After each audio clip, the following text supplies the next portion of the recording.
They did not build a luxury log cabin. They did not choose a romantic weekend in the woods. They did not choose a romantic weekend in the woods. Actually, is when the temperature falls below anything a thermometer was designed to measure, and they built a Quonset hut, a corrugated steel arch pressed into the permafrost. They were going to outsmart the cold, carve a life out of the tundra, and prove that a person with enough discipline and enough preparation could live where the climate had decided nothing should. When the mercury hits minus 62 degrees Celsius and the wind comes across the flatlands at 70 miles an hour, 80% of the people who try this are gone within the first winter. And the part nobody tells you, the part almost every homesteading channel on the internet carefully steps around, is what happens to that 80% when they break. They do not pack a suitcase and check into a warm hotel. There is no warm hotel. They suffer frostbite that takes fingers. They burn through whatever savings they had left on emergency bush plane evacuations that cost more than a car. Or they become a statistic that gets logged somewhere quietly when the spring thaw finally comes and someone goes looking. This is not the back to nature story being sold on every platform with a golden hour filter and a cast iron skillet. This is what happens when real people face the most unforgiving climate on this planet and discover within 48 hours that the wilderness does not negotiate, does not offer extensions, and does not care how much they wanted this. The difference between the 80% who freeze out and the 20% who survive is not luck. It is not toughness. It is not the kind of spirit that gets described in comment sections. It is a system. A specific, learnable, brutal little framework built from physics and discipline, and a complete refusal to romanticize what is actually happening. This video is that system. 7 mechanisms that break the 80%, and the exact operating manual the 20% run before the first snowflake falls. A Quonset hut is not a cabin. It is not a homestead in the traditional sense. It is a corrugated steel arch, military in origin, designed during the Second World War to be assembled fast and cheap in hostile environments by people who needed shelter before they needed comfort. The arch shape sheds wind and snow load better than any flat or pitched roof. It can be erected by 2 people in a matter of days. The materials cost a fraction of what a traditional log build demands. And in a place like the Alaskan interior, where the ground is frozen 9 months of the year, and the nearest lumber yard is a float plane away, those 3 facts matter enormously. This is why Alaskans who are serious about off-grid living choose it. Not because it is beautiful, not because it photographs well, because it is fast, it is strong against the wind, and it does not require a construction crew or a 6-figure budget to put up before the cold arrives. The choice of a Quonset hut is already a rational decision, already a departure from the dream and a step toward the operational. But the hut itself is not the solution. The hut is the frame on which a solution has to be built. And the danger it creates is exactly this. It looks like shelter the moment it goes up. It looks finished. It looks like the problem is solved. And that illusion is the first thing that kills people before the cold even gets a serious turn. Reason 1, the refrigerated tin can. Most people who move into an uninsulated or poorly insulated Quonset hut for the first time discover the same thing within the first serious cold snap. Steel does not hold heat. Steel conducts cold. At minus 62 degrees Celsius, an uninsulated steel wall drops to ambient temperature within minutes of the interior fire dying down. The interior becomes a freezer with a person inside it. The breath from that person's lungs hits the ceiling, condenses, and at those temperatures freezes instantly. Within a few nights, it begins to snow inside the structure, not metaphorically. Actual ice crystals forming on the ceiling and falling. The 80% who experience this for the first time do not have a plan for it because no summer video ever showed it to them.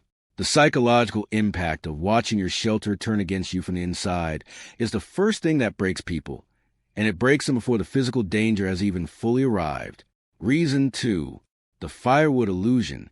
People plan to move to Alaska and heat with wood because the idea of chopping wood feels honest and self-sufficient and connected to something real. They do not run the math. At minus 62 degrees Celsius, a wood stove working to keep the interior of a Quonset hut above freezing will burn through a cord of seasoned birch every 2 weeks. A cord of wood every 2 weeks, just to stay above freezing, not to stay warm. If the person running that stove gets sick, gets a back injury, or wakes up to find a woodpile buried under 10 feet of drift that arrived overnight while they were sleeping, the heat stops.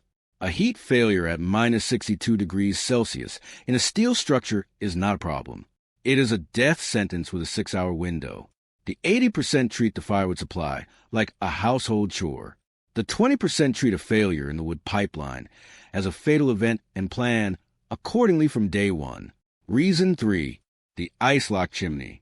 When wood burns inside a structure at extreme cold, the hot moisture-laden smoke travels up the flue and hits the outside air at the top of the chimney stack. That contact point, where the hot exhaust meets minus 62 degrees Celsius, create a rapid accumulation of what is called creosote ice, not creosote buildup of the ordinary kind that develops over months. Ice, a physical obstruction that forms within days in deep cold and chokes the chimney shut faster than most people expect. When the flue closes, the smoke backs up, carbon monoxide fills the interior of the hut. CO is odorless. It produces confusion and drowsiness before it kills, which means a person inside does not experience alarm. They experience the feeling of getting sleepy. They go to bed. The 80% find this out the hard way, once.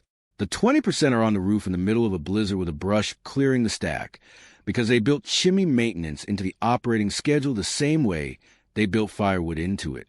Reason 4. Permafrost foundation collapse. The Alaskan ground is not ground the way the rest of the country understands a word. It is frozen earth, permafrost, that in some places runs hundreds of feet deep and has been frozen continuously for thousands of years.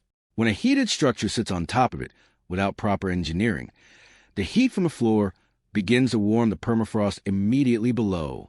The frozen ground melts, slowly at first, then faster. By midwinter, the foundation that felt solid in October has begun to shift and settle unevenly. Doors warp shut. Windows crack under structural pressure. Gaps open in the walls. And the elements that the structure was built to exclude begin entering through every new opening. Most people who experience this discover it in month 2, when the foundation has already moved enough to cause real damage, and when the temperature outside makes any repair work a medical risk in itself. Reason 5. The liquid desert. At minus 62 degrees Celsius, water does not exist in any form that can be collected and consumed without significant effort. Creeks and rivers are frozen solid to the bedrock. Propane lines gel and stop flowing before they reach the regulator. To produce a single gallon of drinking water, a person has to collect and melt approximately 5 gallons of packed snow on the stove, burning fuel in the process, spending hours doing it every day, every single day of winter. The body requires more water in extreme cold than most people understand, because cold airs dry air and because the body is burning an enormous amount of energy just maintaining its core temperature. Dehydration in this environment does not announce itself through thirst the way it does in the heat. It arrives quietly. It thickens the blood. It compromises the judgment. It accelerates hypothermia from the inside before the person outside ever recognizes what is happening to them. Reason 6. The wide-out mental compression. A true Alaskan blizzard does not just reduce visibility. It eliminates it. The world outside the door of a Quonset hut in a full whiteout is a featureless white void in every direction. A person who steps outside to retrieve firewood, to get to the outhouse, to check on a generator, can become completely disoriented within 3 feet of the door. The human sense of direction requires visual reference points. In a whiteout, there are none. People walk out to grab a single log and walk the wrong direction into the tundra and freeze to death within yards of their own shelter. Beyond the physical danger, there is the psychological compression of being confined inside a 20-foot steel arch for weeks without end. No horizon, no daylight. The same walls every hour of every day. This is a threat that breaks minds before it breaks bodies. And the bodies that the mind drives to make irrational decisions are the ones the spring thaw finds. Reason 7. Zero-margin logistics. In the Alaskan interior in winter, the supply chain does not exist. There is no hardware store. There is no next-day delivery. There is no neighbor with the part you need. When a generator component fails, when the chainsaw chain snaps, when a hand pump on the water system seizes, that failure does not produce inconvenience. It produces a cascade. A generator failure is a heating system failure. A chainsaw failure is a firewood failure. A firewood failure is a heat failure. A heat failure at minus 62 degrees Celsius is a survival emergency within hours. The 80% build their plans around equipment functioning. The wilderness only sends a scenario where the equipment does not function, and it sends at the worst possible moment, because there is no good moment for it. Now, let me say something that the channels with affiliate links to prefab cabin kits and sponsored homesteading gear will never say to you. The off-grid content ecosystem on every platform is not showing you any of this. The channels with the golden hour footage and the aesthetically stacked birch piles are not showing you the 3 a.m. roof climb in a whiteout to clear a choked chimney stack. The accounts that make Alaskan winter look like a spa retreat are not running the math on what a core would cost in fuel terms when the temperature hits minus 62 degrees Celsius for 3 weeks without a break. The same machine that sells retirees a dream retirement sells working people a dream escape. The retirees who get burned lose money on a vacation that did not deliver. The people who get burned in the Alaskan interior lose fingers, lose savings to evacuation bills, or lose the argument with the temperature entirely. The stakes are not the same. The honesty in the content has to match the stakes. Stop here for a second. If you are currently within 60 days of moving into any kind of off-grid structure in a severe cold climate, the most important thing in this entire video is what comes next. You can survive this if you go in with the system. You cannot survive this if you go in with the dream. The dream is what the 80% carried with them. The system is what carried the 20% through. Every person who makes it through an Alaskan interior winter in a Quonset hut operates from a specific framework built before the cold arrives.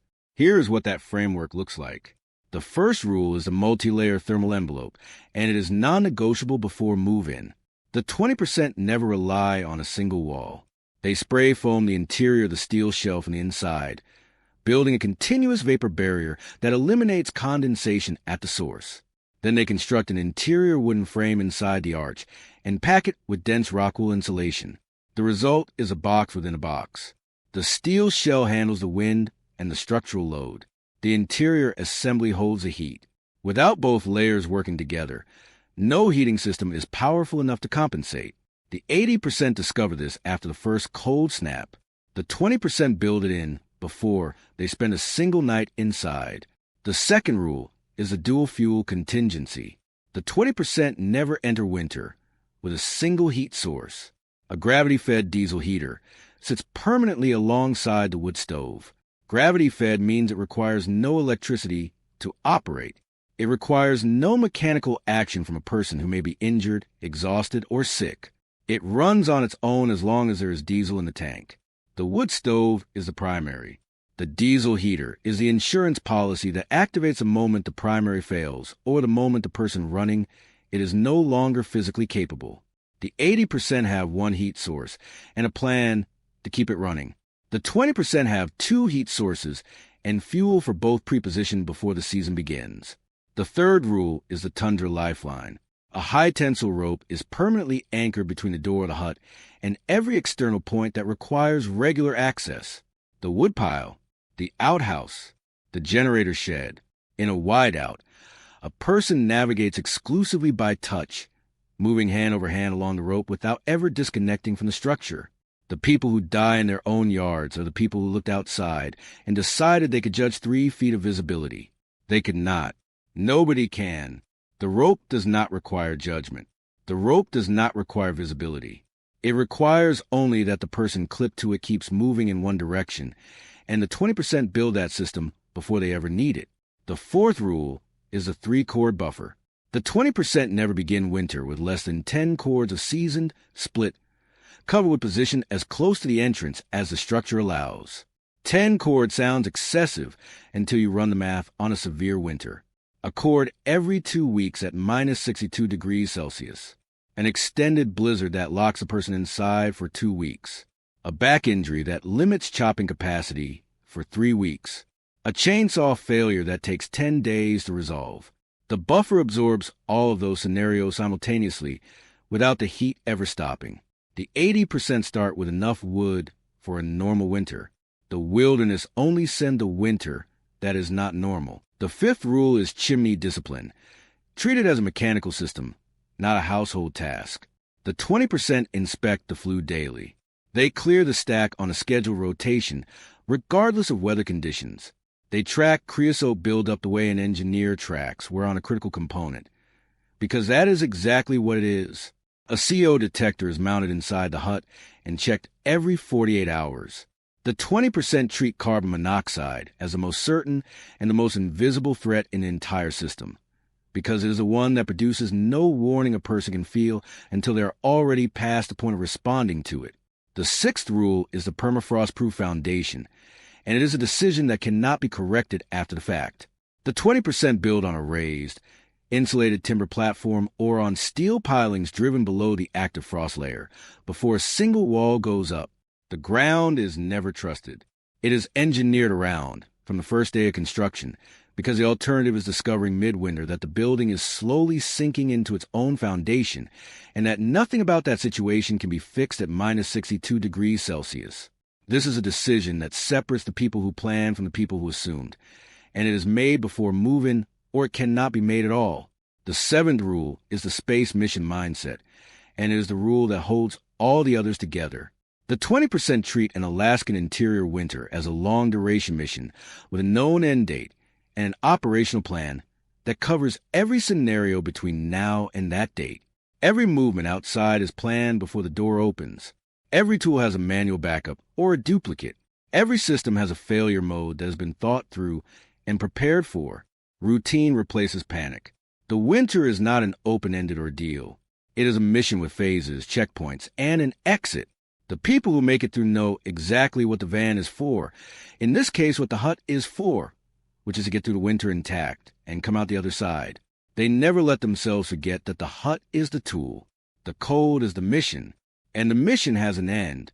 The warm light that comes from a snow-covered Quonset hut at minus 62 degrees Celsius is not an accident. It is not atmosphere. It is not the kind of thing that happens to people because they wanted it badly enough, or because they had the right spirit, or because they were tougher than the people who did not make it. That light is the product of decisions made before the cold arrived. Insulation built into the walls before the first night. A second heat source fuel before the first storm. A rope anchored to the door before the first whiteout. A wood pile stacked before the first freeze. The 80% who do not make it are not weaker. They are not less serious. They are people who were sold a version of this life that left out the operating manual and handed them a dream instead, because a dream was easy to photograph and the operating manual did not have an affiliate link. The wilderness does not negotiate. The rent system does not negotiate.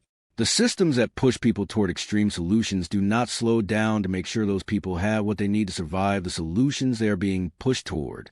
That is not a coincidence. It is the shape of every system that profits from the dream and bears no cost from the failure. If you are planning an off-grid Alaskan winter, the question is not whether you love the idea. The question is whether the system is built before you need it. The multi-layer envelope, the dual fuel heat, the tundra rope, the wood buffer, the chimney schedule, the engineered foundation, the mission mindset. 7 rules, all of them in place before the temperature moves. One question, and I want an honest answer. Do you have the system or do you have the dream? Tell me where you stand. I read every comment